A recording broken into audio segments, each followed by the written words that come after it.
નમસ્કાર મિત્રો, આજે આપણે આવી ગયા છીએ ધારેશ્વર મહાદેવ મંદિરે। સાબરકાંઠા જિલ્લાના હિંમતનગર તાલુકાના પશ્ચિમ વિસ્તારમાં આવેલ હિંમતનગરથી 17 કિલોમીટર દૂર ખેડાવાડા ગામની સીમમાં આવેલ ધારેશ્વર મહાદેવનું દેવાલય કુદરતી સૌંદર્ય વચ્ચે આવેલું છે। અતિ પ્રાચીન અને અનેરું મહત્વ ધરાવતા આ ધારેશ્વર મહાદેવ તથા સ્થાપિત શિવ પંચાયત દેવાલયના દર્શને મોટી સંખ્યામાં શિવ ભક્તો ઉમટી ધન્યતા અનુભવે છે અને દાદાના દર્શને આવતા શિવ ભક્તોના દુઃખદર દાદા દર્શન માત્રથી હરી લે છે।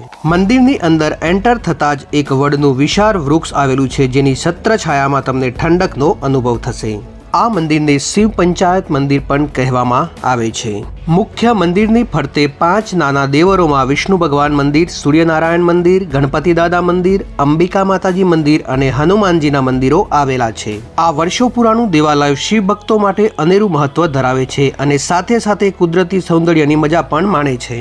દંતકથાઓ અને પરંપરાગત માન્યતાઓ અનુસાર વર્ષો પહેલા ધારેશ્વર મહાદેવનું આ શિવાલય પહાડીઓમાં દબાયેલું હતું, જેનું ખોદકામ કરી દર્શન માટે ખુલ્લું મૂકવામાં આવ્યું હતું। શિવલિંગ નીચે ખોદકામ કરતા સપ્ત જરાધારીઓના ક્રમશ દર્શન થતા આ લિંગના મૂળ સુધી પહોંચવું અશક્ય હતું। તેથી તેનું પુરાણ કરી તત્કાલીન ખેડાવાડાના જાગીરદાર ઠાકોર કુબેરસિંહજીએ તથા તેમના પરિવારના ઠકરાણા બા અમૃતાબાએ આ દેવાલયોનું જીર્ણોદ્ધાર કરી સાધુ સંતોના રોકાણ માટે ધર્મશાળાનું નિર્માણ કરાવ્યું હતું।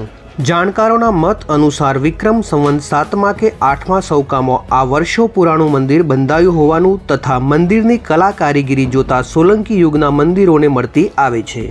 સાબરમતી નદી કિનારે આવેલા 108 દેવાલયો પૈકીનું આ એક શિવાલય હોવાનું પદ્મ પુરાણમાં ઉલ્લેખ કરાયો છે। આ પવિત્ર સ્થાનમાં શારદા એવં જ્યોતિ મઠના જગતગુરુ શંકરાચાર્ય સ્વામી સ્વરૂપાનંદજી સરસ્વતીએ 3 વાર આ પવિત્ર સ્થાનની મુલાકાત લીધી છે। તેમના શબ્દોમાં કહીએ તો શિવ પંચાયત, સ્વયંભૂ શિવલિંગ, 21 વડ, પૂર્વી ગંગા અને 5 સ્મશાનોનો યોગ પૂરા ભારતખંડમાં ફક્ત આ સ્થાને જોવા મળે છે। સ્વામીજીએ ધારેશ્વર મહાદેવના ભવ્ય શિવલિંગને છોટા કેદારની ઉપમા આપી છે। સંત શ્રી મોરારી બાપુએ આ પવિત્ર ભૂમિમાં 1 દિવસીય સત્સંગ કાર્યક્રમ કરેલ તથા વેદાંતી સ્વામી શ્રી વિશોકાનંદજીએ પગપાળા પ્રવાસમાં આ સ્થળે ચતુર્માસ કરી દેવી ભાગવતની કથા કરી હતી। અનેક રીતે મહત્વ ધરાવતા આ ધારેશ્વર મહાદેવના દર્શનાર્થે શિવ ભક્તો દૂર દૂરથી આવી ધન્યતા પામે છે। તો મિત્રો, વિડીયો પસંદ આવે તો વિડીયોને લાઇક અને ચેનલને સબસ્ક્રાઇબ કરવાનું ન ભૂલશો અને કોમેન્ટમાં હર હર મહાદેવ જરૂર લખશો।